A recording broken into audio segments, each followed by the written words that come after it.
Si je vous disais que sur nos terres ou dans nos océans se cachait un trésor avec une somme inimaginable. Mais cette somme, ce trésor, c'est évidemment un grand pirate dont peu de personnes connaissent l'histoire. Laissez-moi vous parler dans cette vidéo d'Olivier Levasseur.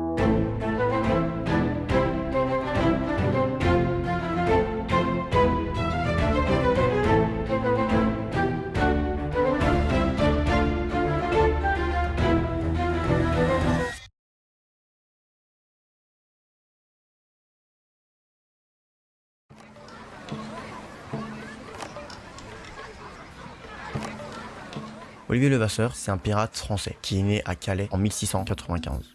Il naît d'une famille marine qui ont pour habitude d'explorer, de faire des conquêtes. Donc c'est ses proches qui lui ont appris tout ce qui concerne les bateaux, la pêche, comment survivre, etc.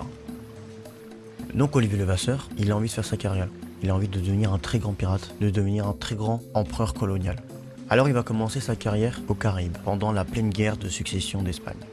En commençant sa carrière aux Caraïbes, il va rejoindre tout simplement en tant que corsaire. Corsaire, pour ceux qui ne savent pas, c'est des soldats. Pour le roi de cette époque qui était Louis XIV. En 1714, il va rejoindre le pirate Benjamin Hornigold, avec lequel il va faire ses premières conquêtes. Il faut savoir qu'aux Caraïbes, c'est là où il fait ses premières armes, c'est là où il rejoint son premier équipage.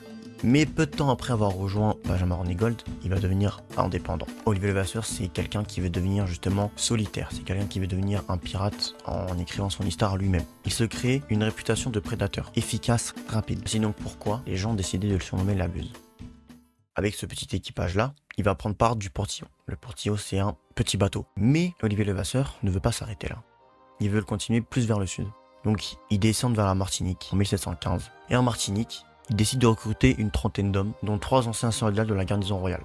Donc tous ceux qui sont chargés de s'occuper du roi quand ça ne va pas ou quand il faut aller en guerre. En 1716, son associé Benjamin Hornigold prend sa retraite et abandonne le navire. Et il se retrouve donc seul avec Samuel Bellamy, qui faisait partie de l'équipage et qui lui aussi est un jeune prodige pirate. Donc il prend part du golfe de Guinée et en 1720, il veut descendre vers l'océan Indien. Donc il va vers l'archipel des Mascareignes. C'est une petite archipel vers Madagascar. Et c'est là où il rencontre un deuxième gros pirate. Il rencontre John Taylor, un pirate anglais, qui va lui être très important pour la suite de sa carrière. En 1721, un autre gros tournant de sa carrière, qui est un peu aussi le sujet de cette vidéo, c'est la prise du Vierge du Cap. La Vierge du Cap, c'est tout simplement un grand bateau, dont son capitaine est un amiral portugais, qui voulait ramener justement les richesses de ce bateau au Portugal, qui à cette époque-là manquait de richesses. Et ce bateau-là, en 1721, fait qu'il se retrouve en réparation, car il vient de sortir d'une tempête. Donc le capitaine a décidé de tout simplement le faire réparer sur l'île Bourbon, qui est maintenant appelée l'île de la Réunion. Le capitaine est seul sur son bateau, car son équipage est vers le port, et attend tout simplement les réparations. John et Olivier, en sachant ça, ils veulent sauter sur l'occasion. Ils savent que c'est un bateau avec énormément de richesses. C'est un bateau qui a 4 milliards de butin sur lui, avec des diamants, de l'or, enfin toutes les ressources de richesse. Après avoir su ça, et savoir que le capitaine du bateau est seul actuellement, ils veulent s'en emparer. Donc, John Taylor et la Buse arrivent à prendre part de ce bateau. Ils prennent part de ce butin. Et à partir de là, ils savent que là, ils viennent de faire quelque chose d'incroyable. Ils viennent de prendre un bateau énorme, faire naufrage à tout un équipage. Et donc, ils se séparent, mais juste pour ramener le bateau. Donc, John, lui, prend le bateau, le nouveau bateau, et Olivier, lui, reste dans leur ancien bateau. Et ils décident de continuer à deux, mais sur un bateau différent. Et après cette prise de confiance, ils veulent continuer, tout aux alentours. Donc là, ils retournent vers l'Afrique, au Mozambique, pour essayer de le conquérir, pour essayer de prendre pareil les ressources qu'il faut là-bas. Mais cette fois-ci, malheureusement pour eux, ils n'arrivent pas à prendre, mais c'est pas une grande perte, ils perdent personne, voilà, ils ont tenté, ils n'ont pas réussi. Ils n'arrivent pas à prendre part du Mozambique. Mais à cette époque-là aussi, justement avec ce qu'ils viennent de faire, la loi anti-piraterie a pris plus d'ampleur. Donc forcément, les bateaux sont à leur trousse et des chasseurs de pirates sont mis à exécution, tout simplement. Et vu que Olivier Levasseur et John Taylor, là, se sont fait reconnaître,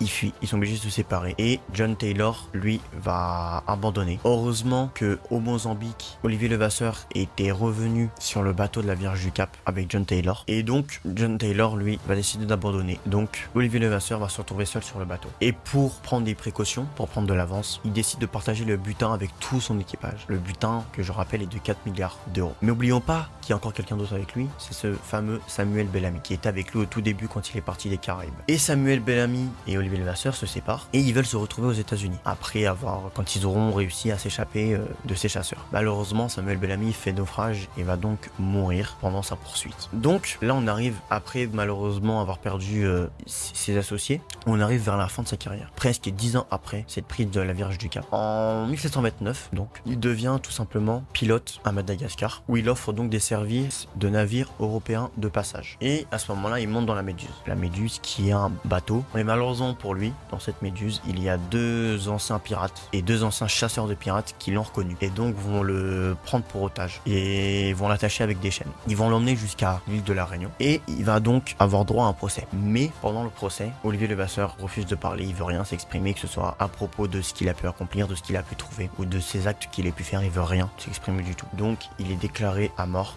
et pour tout le monde, pour la justice, il sera tué le 7 juillet à 17h à l'église de Saint-Paul. Saint-Paul qui est une ville sur l'île de la Réunion. Mais donc on arrive le 7 juillet, le jour de sa mort. Il est suspendu, à 2 doigts de se faire pendre. Mais avant de mourir, il lâche une phrase qui même aujourd'hui restera dans la tête de certains Réunionnais. C'est marqué tout simplement, je cite, « Avec ce que j'ai caché ici, je pourrais acheter toute l'île. » Et ensuite il meurt. À l'heure actuelle, encore plein d'hypothèses sont émises avec cette phrase-là. Qu'est-ce que Olivier Levasseur a voulu dire par là? Est-ce qu'il parlait du trésor? Est-ce qu'il parlait de la richesse? Et c'est donc pour ça que, à partir de ce moment-là, plein de personnes vont se mettre à la recherche de ce trésor. Parce que pour les gens, trouver ce trésor, ça veut dire être riche et pouvoir acheter une île, de ce que Olivier Levasseur a voulu leur faire comprendre. Mais pourquoi ce trésor est autant célèbre? Pourquoi ce trésor est autant recherché? Comme j'ai pu vous le dire dans la vidéo, oui, ce trésor contient des richesses, de l'or, du diamant, des ressources. Mais si les gens ont autant cherché, c'est parce que justement plein d'artistes, de personnes célèbres se sont mis à la recherche et ont tenté de déchiffrer, de comprendre ce qu'a voulu dire Olivier Levasseur par son message. Et justement, en parlant de ça, je vais vous parler d'un écrivain, Charles de la Roncière, qui est un écrivain du XXe siècle. Il faut savoir que au moment où Olivier Levasseur allait mourir, il a lâché cette fameuse phrase, mais il avait aussi un cryptogramme. Et avant de mourir, il le lâche par terre. Un cryptogramme qui est forcément incompréhensible, mais qui va être pris. Et l'écrivain Charles de la Roncière, dans un texte, dit qu'il a apporté de l'aide dans ce déchiffrage de ce cryptogramme. Donc, ils essaient de savoir d'où est-ce qu'a pu appartenir ce cryptogramme. Ce cryptogramme, qui était dans la main d'Olivier Levasseur, venait d'une femme aux Seychelles. Personne n'a communiqué son nom, donc je ne pourrais pas vous le dire. Et depuis, et malheureusement, le déchiffrage du cryptogramme n'a rien donné de concluant ou de précis sur le lieu ou sur où est-ce que se cache le trésor. Mais les hypothèses vont commencer à s'amplifier. Les recherches aussi, quand plein de gens croient qu'il est sur l'île de la Réunion.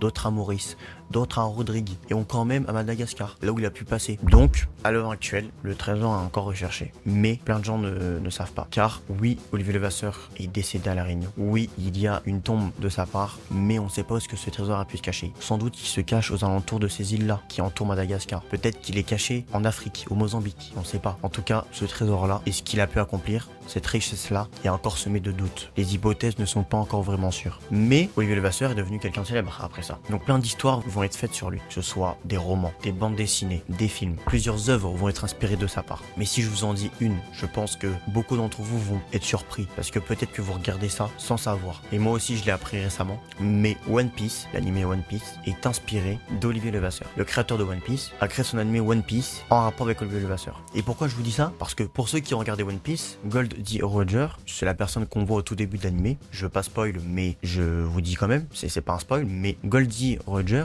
la personne qu'on voit au début de cet animé, avant de mourir, lâche pratiquement la même phrase qu'Olivier Levasseur avant de mourir. Donc, oui, One Piece est bel et bien été inspiré d'Olivier Levasseur. Je pense que certains d'entre vous sont choqués, mais comme ça au moins, vous saurez maintenant que One Piece est inspiré d'un très grand pirate. Et notamment aussi, pour ceux qui s'y connaissent, le jeu Assassin's Creed Pirates est aussi inspiré de l'histoire d'Olivier Levasseur. Pour résumer en tout ça, ce trésor-là que je vous ai parlé date du 18e siècle. Mais aujourd'hui, nous sommes au 21e siècle et même 300 ans après, des hypothèses sont émises, les recherches continuent et plein de gens veulent se lancer des défis. Des youtubeurs même veulent se lancer à la trace du trésor. Des Réunionnais croient que le trésor est sur leur île. Les Mauriciens aussi, ceux qui habitent à Madagascar aussi. Donc, pour vous dire que Olivier Levasseur, ce qu'il a accompli est énorme. Ce qu'il a réussi à faire en tant que pirate est énorme. Et c'est pour ça qu'aujourd'hui, je vous ai fait cette vidéo. J'ai voulu vous parler de ce pirate qui je pense était très peu connu.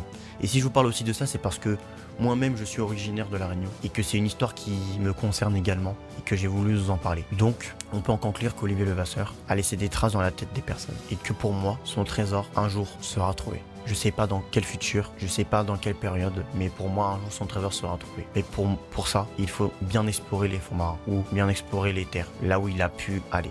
J'espère que cette vidéo sur Olivier Levasseur vous aura plu. J'espère vous avoir appris des choses et j'espère que je vous ai fait avoir des hypothèses dans votre tête. N'hésitez pas à dire dans les commentaires, vous, votre hypothèse. Est-ce que le trésor pour vous existe? Est-ce que le trésor pour vous sera trouvé un jour? Dans quel endroit il peut se cacher? Voilà, je regarderai tous les commentaires. N'hésitez pas à donner votre avis sur la vidéo. Dites-moi aussi si ce nouveau style de vidéo vous plaît, parce que c'est une première pour moi. Donc n'hésitez pas à me donner des conseils, parce que j'imagine, je sais que j'ai dû peut-être des fois mal m'exprimer, donc n'hésitez pas, je prendrai tous les conseils. Sur ce, je vous dis à bientôt dans une prochaine vidéo. C'était Sneaks, et vous n'avez pas fini de me voir. Allez, salut!